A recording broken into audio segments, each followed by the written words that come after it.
Buku Sapien, riwayat singkat umat manusia, penulis Yuval Noah Harari.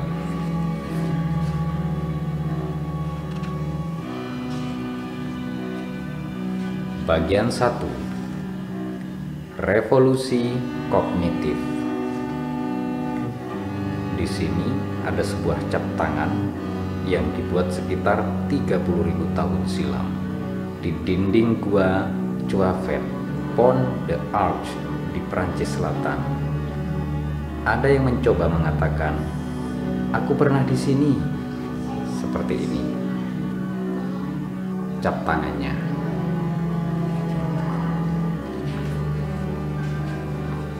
Satu. Hewan tak berarti. Sekitar 13,5 miliar tahun silam, zat, energi, waktu, dan ruang terlahir dalam apa yang dikenal sebagai ledakan besar. Kisah tentang bagian-bagian mendasar alam semesta kita ini disebut fisika. Kira-kira 300.000 tahun setelah muncul, zat dan energi mulai bergabung menjadi struktur-struktur kompleks disebut atom yang kemudian berkombinasi menjadi molekul-molekul. Kisah atom, molekul, dan interaksinya disebut kimia. Lantas 3,8 miliar tahun lalu, di satu planet yang disebut Bumi, molekul-molekul tertentu berpadu membentuk struktur-struktur amat besar dan rumit yang disebut organisme. Kisah-kisah organisme disebut biologi. 3 revolusi penting membentuk jalannya sejarah. Revolusi kognitif mengawali sejarah sekitar 70.000 tahun silam. Revolusi pertanian mempercepat sejarah sekitar 12.000 tahun silam. Revolusi sains yang baru mulai berlangsung 500 tahun silam boleh jadi akan mengakhiri sejarah dan mengawali sesuatu yang sepenuhnya berbeda. Buku ini menuturkan kisah tentang bagaimana ketiga revolusi ini telah berpengaruh kepada manusia dan makhluk hidup lain. Manusia sudah ada lama sebelum sejarah ada. Hewan-hewan yang sangat mirip manusia modern muncul pertama kali sekitar 2,5 juta tahun lalu. Namun selama bergenerasi-generasi mereka tidak tampak menonjol di antara biasa banyaknya organisme lain yang hidup di habitat yang sama. Namun selama bergenerasi-generasi mereka tidak tampak menonjol di antara luar biasa banyaknya organisme lain yang hidup di habitat yang sama. Bila berjalan-jalan di Afrika Timur 2 juta tahun silam, Anda mungkin menjumpai sekelompok karakter manusia yang akrab dengan Anda. Ibu-ibu cemas yang memeluk bayinya dan sekumpulan anak-anak yang bermain riang gembira di lumpur. Pemuda-pemuda berangasan yang tak suka diatur-atur. Masyarakat dan orang lanjut usia letih yang hanya ingin tak diganggu. Cowok maco pamer otot yang berusaha membuat kembang desa terkesan dan nenek-nenek bijak yang telah mengalami segala hal. Manusia-manusia purba ini bercinta, bermain, menjalin persahabatan, dan bersaing demi status dan kekuasaan. Namun simpanse, babun, dan gajah juga melakukannya. Tidak ada yang istimewa pada manusia. Tak seorang pun, termasuk juga para manusia itu sendiri, yang sedikit pun terpikir bahwa keturunan mereka suatu hari kelak akan berjalan di bulan, memecah atom, membaca sandi genetik, dan menulis buku sejarah. Yang terpenting untuk diketahui mengenai manusia purba adalah bahwa mereka merupakan hewan tak berarti dengan berdampak terhadap lingkungan tak lebih besar daripada gorila, kunang-kunang, atau ubur-ubur. Ahli biologi menggolongkan makhluk menjadi spesies-spesies beberapa hewan disebut sebagai anggota spesies yang sama bila mereka bisa saling kawin dan menghasilkan keturunan yang subur. Kuda dan keledai memiliki leluhur bersama belum lama ini dan menunjukkan banyak kemiripan ciri fisik. Namun keduanya hanya sedikit berminat secara seksual satu sama lain. Kuda dan keledai bisa kawin bila didorong untuk melakukannya. Namun keturunan keduanya disebut bagal, bersifat steril atau mandul. Oleh karena itu, mutasi di DNA keledai tak akan pernah bisa menyeberang ke kuda, dan sebaliknya.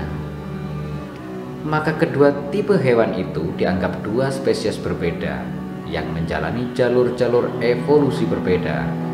Sementara itu, bulldog dan spaniel mungkin terlihat amat beda, namun keduanya merupakan anggota spesies yang sama, berbagi lumbung DNA yang sama. Mereka bisa kawin dengan senang hati dan anak-anak mereka akan tumbuh sampai bisa kawin dengan anjing lain dan menghasilkan lebih banyak lagi anak anjing. Spesies-spesies yang berevolusi dari leluhur bersama dikelompokkan dalam satu genus. Singa, harimau, macan tutul, dan jaguar adalah spesies-spesies berbeda dalam genus Panthera. Ahli biologi melabeli organisme dengan nama Latin berbagian dua, yaitu nama genus diikuti nama spesies. Singa misalnya disebut Panthera leo, spesies leo dalam genus Panthera. Barangkali semua yang membaca buku ini adalah Homo sapiens, spesies sapien atau bijak dalam genus Homo atau manusia. Genus sendiri dikelompokkan menjadi famili, misalnya famili kucing, singa, citah, kucing peliharaan, famili anjing, serigala, rubah, anjing hutan, dan famili gajah, gajah, mamut, mastodon. Semua anggota suatu famili bisa dilacak garis keturunannya sampai ke leluhur pendirinya. Semua kucing, misalnya dari kucing peliharaan yang paling imut sampai singa yang paling ganas, sama-sama keturunan leluhur bersama famili kucing yang hidup sekitar 25 juta tahun silam. Homo sapiens juga merupakan anggota satu famili. Fakta gamblang itu tadinya merupakan salah satu rahasia yang paling terkunci rapat dalam sejarah. Homo sapiens sejak lama lebih suka memandang dirinya sendiri sebagai berbeda dari hewan, yatim piatu tanpa sanak, tanpa kakak adik maupun sepupu, dan yang paling penting tanpa orang tua. Namun bukan begitu kenyataannya. Suka atau tidak, kita adalah anggota satu famili besar dan sangat berisik yang disebut kera besar. Kerabat-kerabat terdekat kita yang masih ada adalah simpanse, gorila, dan orangutan. Simpanse adalah kerabat kita yang paling dekat. 6 juta tahun yang lalu, satu kera betina memiliki 2 putri. Yang satu menjadi nenek moyang semua, simpanse. Yang satu lagi adalah nenek moyang kita. Rahasia yang tersimpan rapat. Homo sapiens selama ini menyimpan satu lagi rahasia yang menggelisahkan. Kita bukan saja memiliki banyak sekali sepupu yang tak beradab. Dulu kita pun pernah punya beberapa kakak dan adik. Kita dahulu biasa berpikir kitalah satu-satunya manusia.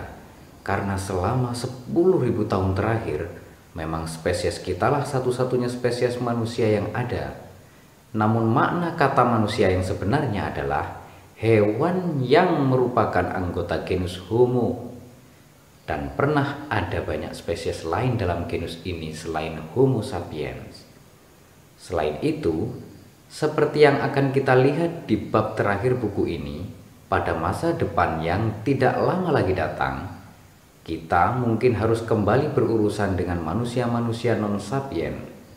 Untuk menjernihkan perkara ini, saya akan sering menggunakan istilah sapiens untuk menyebut anggota-anggota spesies Homo sapiens.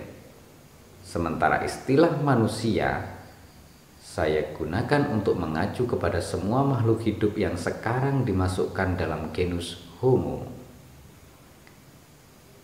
Manusia pertama kali berevolusi di Afrika Timur sekitar 2,5 juta tahun silam dari satu genus kera yang lebih tua, Australopithecus, yang berarti kera selatan.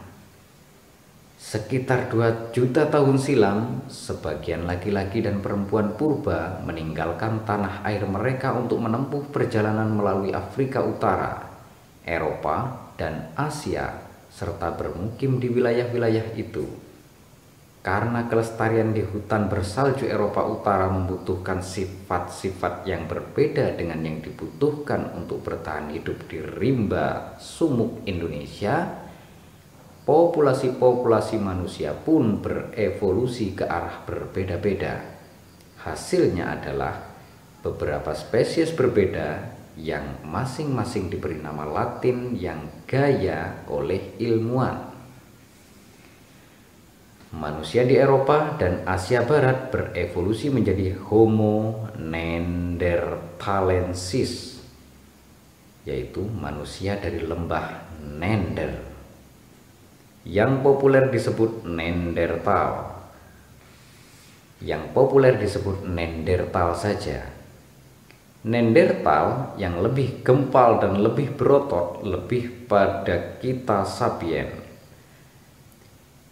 Neanderthal yang lebih gempal dan lebih berotot daripada kita sapien teradaptasi sangat baik untuk iklim dingin zaman es di Eurasia Barat.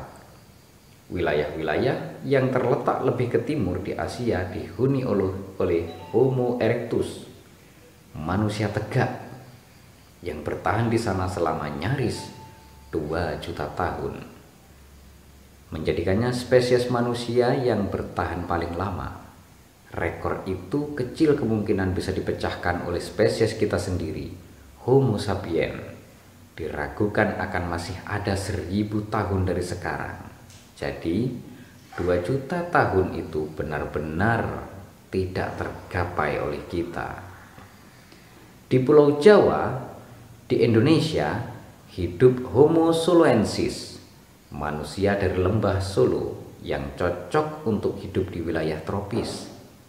Di pulau Indonesia lainnya, Flores, yang lebih kecil, manusia-manusia purba mengalami proses menjadi katai.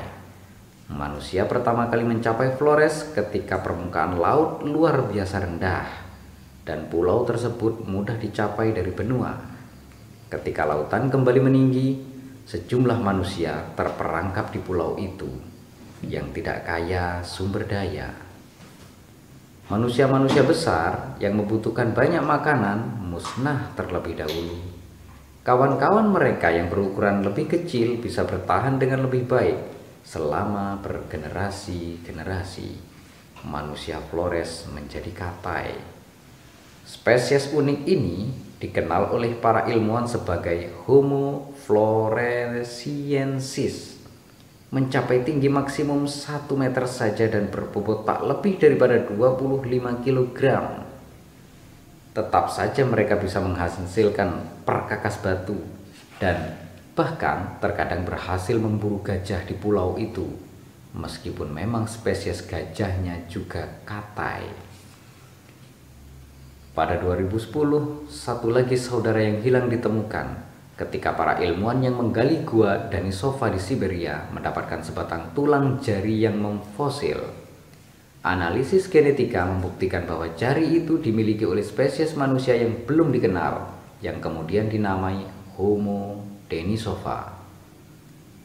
Siapa yang tahu berapa banyak kerabat kita yang hilang dan masih menanti ditemukan di gua-gua lain, di pulau-pulau lain, dan di wilayah-wilayah iklim lain. Selagi manusia-manusia ini berevolusi di Eropa dan Asia, evolusi di Afrika Timur tidak berhenti. Buayan umat manusia terus mengasuh spesies-spesies baru, semisal Homo rudolfensis, manusia dari Danau Rudolf, Homo ergaster, manusia bekerja, dan akhirnya spesies kita sendiri yang dengan congkak kita namai Homo sapiens, manusia bijak. Anggota-anggota berbagai spesies ini tinggi besar, sementara yang lain berperawakan pendek. Sebagian di antaranya pemburu ganas, sementara yang lain pemburu pengumpul yang lemah lembut. Ada yang hidup di satu pulau saja, ada pula yang mengembara di berbagai benua. Namun semuanya merupakan anggota genus Homo. Mereka semua manusia. Ada salah kaprah ketika kita membayangkan spesies-spesies itu tersusun dalam garis keturunan yang lurus. Dengan ergaster menjadi erectus, erectus menjadi Neanderthal, dan Neanderthal berevolusi menjadi kita. Model linier ini memberikan kesan yang salah bahwa setiap saat hanya ada satu tipe manusia tertentu yang menghuni bumi, dan bahwa semua spesies terdahulu hanyalah model diri kita versi lama. Yang benar adalah sejak sekitar 2 juta tahun lalu sampai sekitar 10.000 tahun lalu, planet ini adalah rumah bagi beberapa spesies manusia sekaligus. Lagi pula, mengapa tidak? Zaman sekarang ada banyak spesies rubah, beruang, dan babi. Bumi ratusan ribu tahun lalu diinjak oleh setidaknya 6 spesies manusia berbeda. Yang janggal dan barangkali merupakan bukti kejahatan kita, justru kesendirian kita sekarang, bukannya keragaman spesies manusia seperti masa lalu. Seperti yang akan segera kita lihat, kita sapien punya alasan bagus untuk menutupi kenangan tentang saudara-saudara kita. Ongkos berpikir. Terlepas dari banyaknya perbedaan antar mereka, semua spesies manusia memiliki sejumlah kesamaan ciri yang menentukan. Yang paling utama, manusia memiliki otak yang luar biasa besar dibandingkan hewan-hewan lain. Mamalia yang berbobot 60 kg memiliki volume otak rata-rata 200 cm3. Manusia paling awal, 2,5 juta tahun silam, memiliki otak berukuran kira-kira 600 cm3. Sapiens modern memiliki otak sebesar rata-rata 1200 hingga 1400 cm3. Otak Neanderthal bahkan lebih besar lagi. Bahwa evolusi seharusnya mengunggulkan otak yang lebih besar mungkin sepertinya, ya tak perlu otak cerdas untuk bisa dipahami. Kita sedemikian terpesona oleh kecerdasan kita yang tinggi sehingga menganggap bahwa dalam hal otak, semakin besar pasti semakin baik. Namun bila benar demikian, famili kucing pastinya juga telah menghasilkan kucing yang bisa menghitung-hitung kalkulus. Mengapa genus Homo, satu-satunya genus di seluruh kingdom hewan yang mendapat mesin pemikir sebesar itu lewat evolusi? Faktanya adalah otak jumbo juga mendatangkan kerepotan jumbo bagi tubuh. Otak besar tidak mudah dibawa-bawa, apalagi bila terbungkus dalam tengkorak yang besar sekali. Menyediakan energi bagi otak bahkan lebih repot lagi. Di Homo sapiens, otak mewakili sekitar 2 hingga 3% total berat tubuh, namun melahap 25% energi tubuh ketika tubuh beristirahat. Bila dibandingkan, otak kera-kera lain membutuhkan hanya 8% energi saat rehat. Manusia purba membayar ongkos untuk otak besar mereka dalam 2 cara. Pertama-tama, mereka menghabiskan lebih banyak waktu untuk mencari makanan. Kedua, otot-otot mereka menyusut. Seperti pemerintah yang mengalihkan uang dari pertahanan untuk pendidikan. manusia mengalihkan energi dari urat saraf, dari urat ke saraf. Menyimpulkan bahwa itu strategi yang bagus untuk bertahan hidup di sabana. Simpanse tidak bisa memenangkan adu argumen dengan Homo sapiens. Namun kera itu bisa merobek-robek manusia bagaikan boneka perca. Otak kita yang besar memberikan banyak keunggulan karena dengannya kita bisa membuat mobil dan senjata yang memungkinkan kita bergerak jauh lebih cepat daripada simpanse dan menembak simpanse dari jarak yang aman tanpa perlu bergulat dengannya. Tapi mobil dan senjata adalah fenomena yang cukup baru. Selama 2 juta tahun lebih, jejaring saraf manusia terus bertumbuh dan bertumbuh. Namun selain beberapa pisau batu api dan tongkat runcing, tak banyak yang manusia bisa tunjukkan sebagai buktinya. Apa yang lantas mendorong maju evolusi otak kita menjadi besar selama 2 juta tahun itu? Jujur, kita belum tahu. Satu lagi sifat aneh manusia adalah kita berjalan tegak dengan 2 kaki. Dengan berdiri lebih mudah untuk mengawasi sabana guna menemukan buruan atau musuh. Dan lengan yang tidak dibutuhkan untuk berpindah tempat pun bebas melakukan kegunaan-kegunaan lain. Misalnya melontar batu atau memberi isyarat. Semakin banyak hal yang bisa dilakukan tangan, semakin sukses pemiliknya. Sehingga tekanan evolusi menyebabkan semakin terkonsentrasinya saraf dan otot-otot yang cekatan di telapak tangan dan jari tangan. Alhasil, manusia bisa melakukan tugas-tugas yang amat rumit dengan tangan, yang terutama manusia bisa membuat dan menggunakan alat canggih. Bukti pertama produksi alat berasal dari sekitar 2,5 juta tahun silam. Dan pembuatan serta penggunaan alat adalah kriteria yang digunakan ahli arkeologi untuk mengenali manusia purba. Namun berjalan tegak ada ruginya. Kerangka leluhur primata kita berkembang selama jutaan tahun untuk menyokong makhluk yang berjalan dengan 4 kaki dan memiliki kepala relatif kecil. Menyesuaikan dengan posisi tegak cukup merupakan tantangan. Apalagi ketika kerangka itu harus menyokong tengkorak yang ekstra besar. Namun umat manusia membayar penglihatannya yang hebat dan tangannya yang cekatan untuk sakit punggung dan leher kaku. Perempuan membayar lebih besar. Berjalan tegak membutuhkan pinggul yang lebih kecil, menyempitkan saluran peranakan. Padahal kepala bayi justru terus bertambah besar. Kematian saat melahirkan anak menjadi bahaya besar bagi manusia perempuan. Perempuan yang melahirkan lebih dini, ketika otak dan kepala bayi masih relatif kecil dan lentur, lebih bisa bertahan dan hidup lebih lama untuk memiliki lebih banyak anak.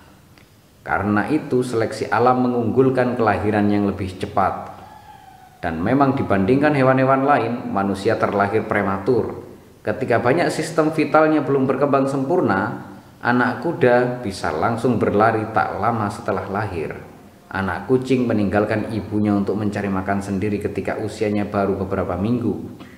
Bayi manusia tak berdaya, bergantung selama bertahun-tahun kepada manusia-manusia yang lebih tua demi memperoleh pangan, perlindungan, dan pendidikan. Fakta ini telah bersumbangsi sangat besar kepada kemampuan sosial umat manusia yang luar biasa sekaligus masalah-masalah sosialnya yang unik. Ibu-ibu yang menjadi orang tua tunggal sulit mendapatkan cukup makanan untuk anak-anak dan diri mereka sendiri, sementara diganduli anak-anak yang butuh perhatian. Membesarkan anak membutuhkan bantuan terus-menerus dari anggota-anggota keluarga lainnya dan tetangga.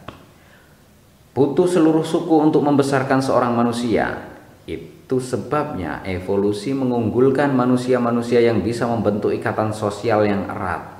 Selain itu, karena terlahir dalam keadaan belum berkembang sempurna, manusia bisa dididik dan menjalani sosialisasi sampai tingkatan yang lebih besar daripada hewan lain.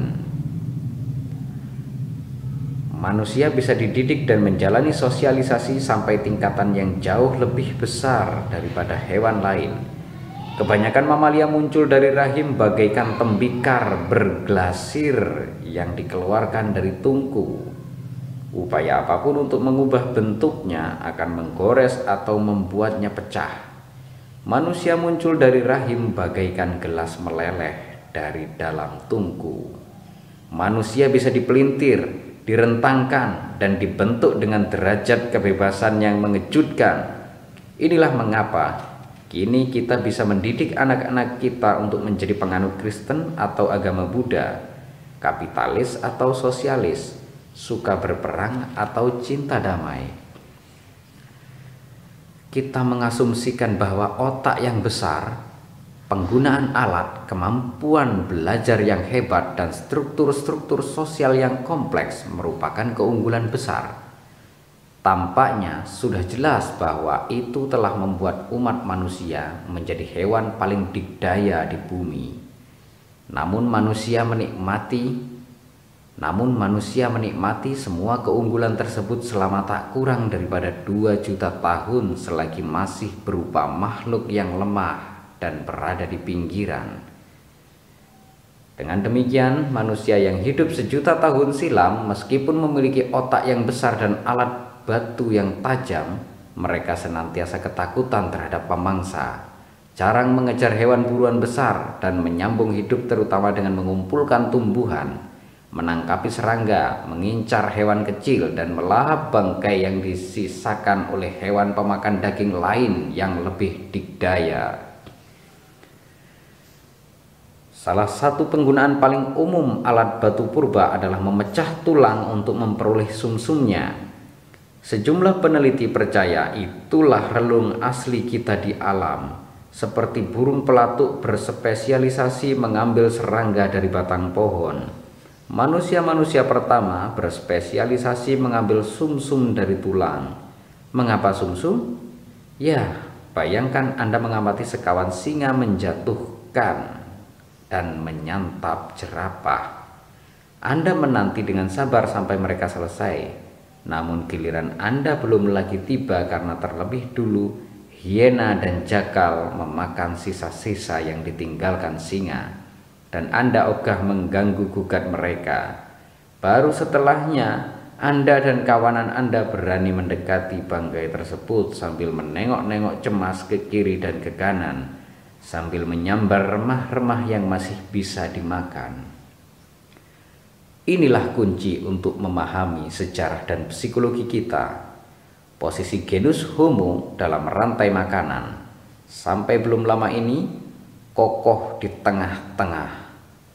Selama jutaan tahun, manusia memburu makhluk-makhluk yang lebih kecil dan mengumpulkan apa yang mereka bisa, seraya menjadi buruan pemangsa yang lebih besar. Baru 400.000 tahun silam, beberapa spesies manusia mulai mengejar hewan buruan besar secara rutin. Dan baru dalam 100.000 tahun silam, dengan munculnya Homo sapiens, manusia melompat ke puncak rantai makanan. Lompatan spektakuler dari tengah ke puncak itu berakibat besar sekali. Hewan-hewan lain di puncak piramida seperti singa dan hiu berevolusi hingga mencapai posisi itu secara sangat bertahap. Selama jutaan tahun, ini memungkinkan ekosistem mengembangkan sistem keseimbangan yang mencegah singa dan hiu agar tidak menyebabkan kerusakan terlalu besar. Seiring semakin mematikannya singa, antilop pun berevolusi sehingga bisa berlari lebih cepat. Hiena bekerja sama dengan lebih baik, dan badak semakin pemberang. Sementara itu, umat manusia mendaki ke puncak dengan sedemikian cepat sehingga lingkungan tidak sempat menyesuaikan. Terlebih lagi, manusia sendiri gagal menyesuaikan diri. Sebagian besar predator puncak di planet ini merupakan makhluk-makhluk yang agung. Kekuasaan jutaan tahun telah membuat mereka memancarkan kepercayaan diri. Berbeda dengan mereka, sapien bagaikan diktator negara boneka. Karena terbiasa menjadi makhluk anak bawang di sabana sampai belum lama ini, kita penuh dengan ketakutan dan kecemasan mengenai posisi kita yang menjadikan kita 2 kali lipat lebih kejam dan berbahaya. Banyak malapetaka dalam sejarah, dari perang yang mematikan sampai bencana ekologis, telah terjadi akibat lompatan terburu-buru ini. Ras juru masak. Satu langkah besar dalam perjalanan menuju puncak adalah penjinakan api. Sejumlah spesies manusia mungkin telah sekali-kali menggunakan api 800.000 tahun silam. Sejak sekitar 300.000 tahun silam, Homo erectus Neanderthal dan leluhur Homo sapiens menggunakan api untuk keperluan sehari-hari. Manusia jadi memiliki sumber cahaya dan kehangatan yang terandalkan. Berikut senjata mematikan untuk melawan singa yang mengancam. Tak lama sesudahnya, manusia mungkin telah mulai sengaja menyulut kebakaran di lingkungan. Kebakaran yang dikelola secara berhati-hati dapat mengubah semak belukar gersang yang tak bisa dilewati menjadi padang rumput bagus yang disarati hewan buruan. Selain itu, begitu api padam, para wira swasta zaman batu dapat berjalan menyusuri puing-puing kebakaran dan memanen hewan, kacang-kacangan, serta umbi yang telah terpanggang api. Namun hal terbaik yang dilakukan api adalah memasak. Makanan yang tidak bisa manusia cerna dalam bentuk alaminya, misalnya gandum, beras, dan kentang, menjadi makanan pokok kita berkat masak-memasak. Api bukan hanya mengubah kondisi kimia makanan, melainkan juga biologinya. Masak-memasak membunuh kuman dan parasit yang menghuni makanan. Manusia juga menjadi jauh lebih mudah mengunyah dan mencerna makanan kesukaan lamanya seperti buah-buahan, kacang-kacangan, serangga, dan bangkai setelah semua itu dimasak. Sementara simpanse menghabiskan 5 jam sehari mengunyah makanan mentah, 1 jam sudah cukup bagi manusia untuk menyantap makanan yang dimasak. Kemajuan masak-memasak memungkinkan manusia memakan lebih banyak jenis makanan, menghabiskan lebih sedikit waktu untuk makan, serta bersantap dengan gigi-gigi yang lebih kecil dan usus yang lebih pendek. Sejumlah cendekiawan percaya ada kaitan langsung antara kemajuan masak-memasak, memendeknya usus manusia, dan pertumbuhan otak manusia. Karena usus yang panjang dan otak yang besar sama-sama rakus energi, sulit untuk memiliki keduanya sekaligus. Dengan memperpendek usus dan menurunkan konsumsi energi, masak-memasak tanpa sengaja membuka jalan untuk otak jumbo, Neanderthal, dan sapiens. Api juga memunculkan jurang besar pertama antara manusia dan hewan-hewan lain. Kemampuan nyaris semua hewan bergantung kepada tubuh mereka, kekuatan otot, ukuran gigi, lebar sayap. Walaupun bisa memanfaatkan angin dan arus, mereka tidak mampu mengendalikan gaya-gaya alam ini dan selalu terbatas oleh rancang bangun tubuh mereka. Raja Wali misalnya mencari udara panas yang naik dari tanah, merentangkan sayap-sayap lebarnya dan membiarkan udara panas itu mengangkatnya ke atas. Namun Raja Wali tidak bisa mengendalikan lokasi udara panas dan daya angkat maksimumnya dibatasi ketat oleh lebar sayap. Ketika berhasil menjinakkan api, manusia memperoleh kendali atas suatu kekuatan yang patuh dan berpotensi tak terbatas. Tak seperti Raja Wali, manusia bisa memilih kapan dan di mana harus menyulut api, dan manusia mampu mengeksploitasi api untuk tugas apa saja. Yang paling penting, kemampuan api tidak terbatas oleh bentuk, struktur, ataupun kekuatan tubuh manusia. Seorang perempuan yang sendirian namun membawa batu api atau korek api dapat membakar keseluruhan hutan dalam beberapa jam saja. Penjinakan api adalah pertanda awal hal-hal yang terjadi kemudian. Penjaga saudara-saudara kita.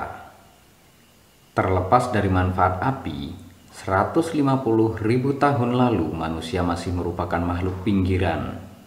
Dengan api manusia sudah bisa menghalau singa, menghangatkan diri pada malam yang dingin, dan kadang-kadang membakar hutan.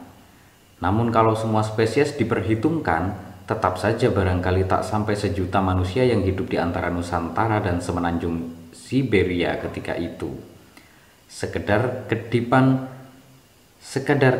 di radar ekologis. Spesies kita sendiri, Homo sapiens, sudah ada di pentas dunia saat itu.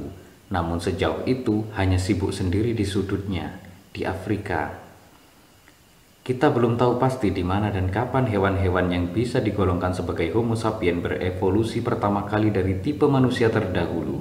Namun kebanyakan ilmuwan bersepakat bahwa pada 150.000 tahun lalu, Afrika Timur sudah dihuni oleh sapiens yang tampangnya tepat seperti kita. Bila salah satu di antara mereka berada di kamar jenazah modern, ahli patologi setempat tidak akan menyadari ada hal yang aneh. Berkat berkah api, mereka sudah memiliki gigi dan rahang yang lebih kecil daripada leluhur mereka, sementara otak mereka sudah berukuran besar, setara dengan otak kita. Para ilmuwan juga bersepakat bahwa sekitar 70.000 tahun silam, sapiens dari Afrika Timur menyebar ke semenanjung Arabia, dan dari sana mereka dengan segera berkeliaran di seluruh daratan Eurasia. Ketika Homo sapiens mendarat di Arabia, sebagian besar Eurasia sudah dihuni oleh manusia-manusia lain. Apa yang terjadi kepada mereka? Ada 2 teori yang bertolak belakang. Teori kawin campur menuturkan kisah tentang ketertarikan seks dan percampuran. Ketika para imigran dari Afrika menyebar ke seluruh dunia, mereka saling mengawini dengan populasi-populasi manusia lain, dan manusia masa kini adalah hasil kawin campur ini. Misalnya ketika sapiens mencapai Timur Tengah dan Eropa, mereka berjumpa dengan Neanderthal. Dibanding sapiens, manusia Neanderthal lebih berotot, memiliki otak yang lebih besar, dan beradaptasi dengan lebih baik terhadap wilayah beriklim dingin. Mereka menggunakan alat dan api, merupakan pemburu yang andal, dan tampaknya merawat sesamanya yang sakit dan lemah. Para ahli arkeologi telah menemukan tulang-tulang Neanderthal yang hidup selama bertahun-tahun dengan cacat fisik yang parah, bukti bahwa mereka dirawat oleh para kerabat. Neanderthal kerap kali digambarkan dalam karikatur sebagai manusia gua, khas yang brutal dan bodoh. Namun bukti-bukti terbaru telah mengubah citra mereka. Menurut teori kawin campur, ketika sapiens menyebar ke wilayah-wilayah Neanderthal, sapiens kawin dengan Neanderthal sampai kedua populasi itu menyatu. Bila memang ini yang terjadi, maka orang-orang Eurasia masa kini bukanlah sapiens murni. Mereka adalah campuran sapiens dan Neanderthal, serupa dengan itu. Ketika sapiens mencapai Asia Timur, mereka kawin campur dengan Erectus setempat. Sehingga orang-orang Tiongkok dan Korea adalah campuran sapiens dan Erectus. Pandangan sebaliknya disebut teori penggantian. Menuturkan kisah yang sangat berbeda, kisah tentang ketidakcocokan, rasa jijik, bahkan genosida. Menurut teori ini, sapiens dan manusia-manusia lain memiliki anatomi yang berbeda, juga kemungkinan besar cara kawin yang berbeda, bahkan bau tubuh berbeda. Tiap spesies manusia hanya memiliki sedikit ketertarikan seksual kepada sapiens. Tiap spesies manusia hanya memiliki sedikit ketertarikan seksual kepada spesies manusia lain. Dan bahkan bila Romeo Neanderthal dan Juliet sapiens jatuh cinta, mereka tidak bisa menghasilkan anak-anak yang subur. Karena jurang genetik yang memisahkan kedua populasi itu sudah tak bisa lagi diseberangi. Kedua populasi itu tetap terpisah, dan ketika Neanderthal punah dan dihabisi, gen-gen Neanderthal ikut punah. Menurut pandangan ini, sapiens menggantikan semua populasi manusia terdahulu tanpa menyatu dengan mereka. Bila memang inilah yang terjadi, garis keturunan semua manusia masa kini bisa dilacak mundur hanya ke Afrika Timur 70.000 tahun silam. Kita semua sapiens murni. Banyak hal dipertaruhkan di perdebatan itu. Dari sudut pandang evolusi 70.000 tahun adalah selang waktu yang relatif singkat. Bila teori penggantian benar, maka semua manusia yang masih hidup memiliki bawaan genetik yang kurang lebih sama, dan perbedaan rasial di antara mereka sepele saja. Namun bila teori kawin silang benar, maka mungkin memang ada perbedaan-perbedaan genetik antara orang-orang Afrika, Eropa, dan Asia yang berasal dari ratusan ribu tahun silam. Ini adalah dinamit politik yang dapat menjadi bahan bagi teori ras eksplosif. Dalam beberapa dasawarsa belakangan, teori penggantian menjadi teori yang lebih umum diterima di bidang evolusi manusia. Teori itu punya dukungan arkeologis yang lebih kuat dan lebih pas secara politis. Para ilmuwan tidak ingin membuka kotak Pandora rasisme dengan mengatakan bahwa ada keanekaragaman genetik yang cukup besar di antara populasi-populasi manusia modern. Namun keadaan itu berakhir pada 2010 ketika hasil upaya 4 tahun untuk memetakan genom Neanderthal diterbitkan. Para ahli genetika mampu mengumpulkan cukup banyak DNA Neanderthal utuh dari fosil-fosil untuk membuat perbandingan secara luas antara DNA Neanderthal dan DNA manusia masa kini. Hasil-hasilnya mencengangkan masyarakat saintifik. Ternyata 1 hingga 4% DNA khas manusia di populasi-populasi modern Timur Tengah dan Eropa merupakan DNA Neanderthal. Jumlah itu tidak besar, namun penting. Kejutan kedua tiba beberapa bulan kemudian ketika DNA yang diambil dari fosil jari dari Denisova dipetakan. Hasilnya membuktikan bahwa sampai 6% DNA khas manusia di orang-orang Melanesia dan aborigin Australia modern merupakan DNA Denisova. Bila hasil-hasil ini valid dan penting untuk diingat bahwa penelitian lebih lanjut sedang berlangsung sehingga kesimpulan-kesimpulan tadi mungkin diperkuat atau diubah para pendukung teori kawin silang ternyata ada benarnya. Namun itu bukan berarti teori penggantian sepenuhnya salah. Karena orang-orang Neanderthal dan Denisova hanya menyumbangkan sedikit DNA ke genom kita masa kini, mustahil untuk membicarakan peleburan antara sapien dan spesies-spesies manusia lainnya. Walaupun tidak cukup besar untuk sepenuhnya mencegah perkawinan yang menghasilkan anak, perbedaan-perbedaan spesies manusia sudah cukup untuk membuat kontak-kontak semacam itu sangat jarang. Lalu bagaimana kita harus memahami kekerabatan biologis sapien, Neanderthal, dan Denisova?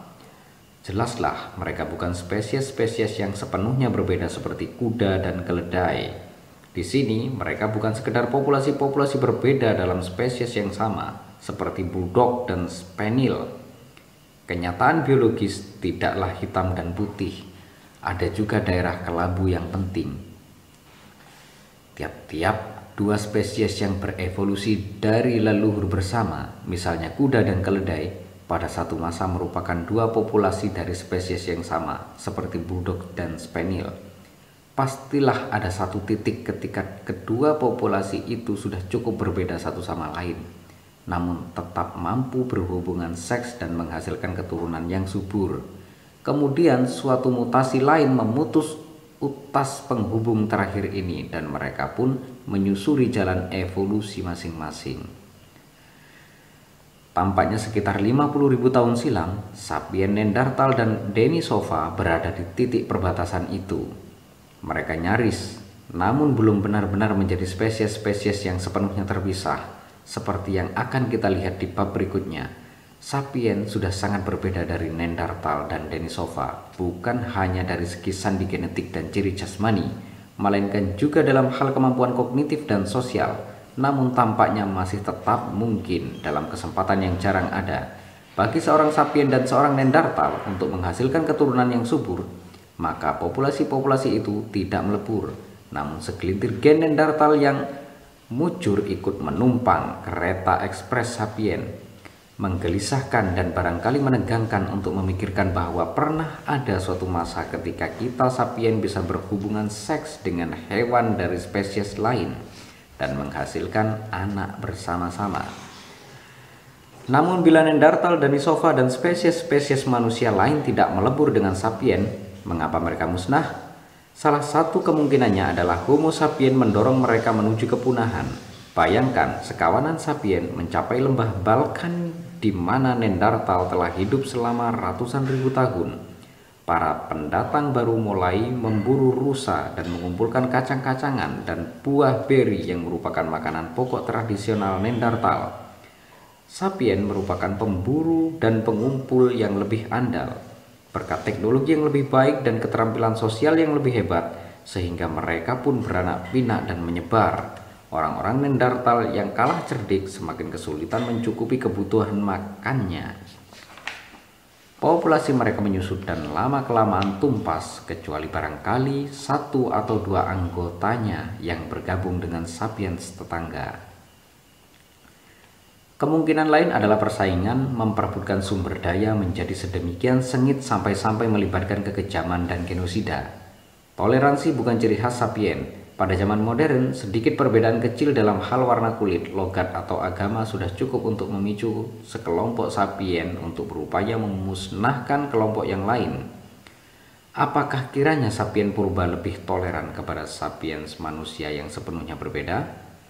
Boleh jadi ketika sapien berjumpa Neanderthal, hasilnya adalah kampanye pembersihan etnis pertama dan terpenting dalam sejarah. Yang manapun yang terjadi, Neanderthal dan spesies-spesies manusia lain merupakan salah satu pertanyaan bagaimana jika paling besar dalam sejarah. Bayangkan akan apa jadinya bila orang-orang Neanderthal atau Denisova masih hidup bersama-sama Homo sapiens. Budaya masyarakat dan struktur politik macam apa yang mungkin muncul di dunia di mana beberapa spesies manusia hidup bersama? Akan seperti apa jadinya? Misalnya agama-agama. Akankah kitab Kejadian menyatakan bahwa Neanderthal adalah keturunan Adam dan Hawa? Akankah Yesus mati untuk menebus dosa-dosa Denisova? Dan akankah Quran mengatakan ada tempat di surga bagi semua manusia yang berbudi luhur? Apapun spesiesnya,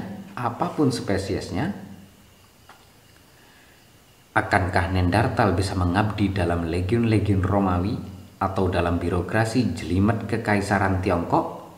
Akankah deklarasi kemerdekaan Amerika menyatakan bahwa kenyataannya semua anggota genus Homo diciptakan setara?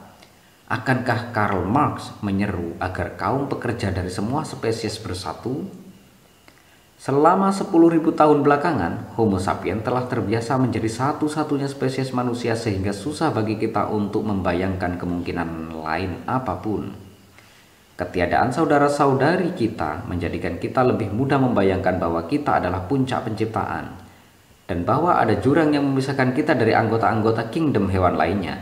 Ketika Charles Darwin mengindikasikan bahwa Homo sapiens hanyalah sejenis hewan, orang-orang marah. Bahkan sekarang pun masih banyak yang menolak mempercayai itu. Seandainya manusia Neanderthal masih ada, masihkah kita membayangkan diri kita sebagai makhluk istimewa? Barangkali tepat karena itulah mengapa leluhur kita memusnahkan Neanderthal. Mereka terlalu familiar untuk diabaikan, namun terlalu berbeda untuk ditoleransi. Terlepas dari apakah sapien bersalah atau tidak, tak lama setelah mereka tiba di lokasi baru, populasi spesies manusia lainnya punah. Sisa-sisa terakhir Homo soloensis berasal dari sekitar 50.000 tahun silam. Homo denisova lenyap tak lama sesudahnya. Neanderthal pamit kira-kira 30.000 tahun silam. Manusia Katai terakhir musnah dari Pulau Flores sekitar 12.000 tahun silam. Mereka meninggalkan sejumlah tulang, alat batu, sedikit gen dalam DNA kita, dan banyak pertanyaan yang tak terjawab. Mereka juga meninggalkan kita, Homo sapiens, sebagai spesies manusia terakhir. Apa rahasia kesuksesan sapiens? Bagaimana kita berhasil bermukim dengan sedemikian cepat di sedemikian banyak habitat yang berjauhan dan berbeda-beda secara ekologis? Bagaimana kita mendesak semua spesies manusia lain sampai punah? Mengapa bukan Neanderthal yang kuat, cerdas, dan tahan dingin yang bertahan dari serangan hebat kita? Perbedaan itu terus berlangsung sengit.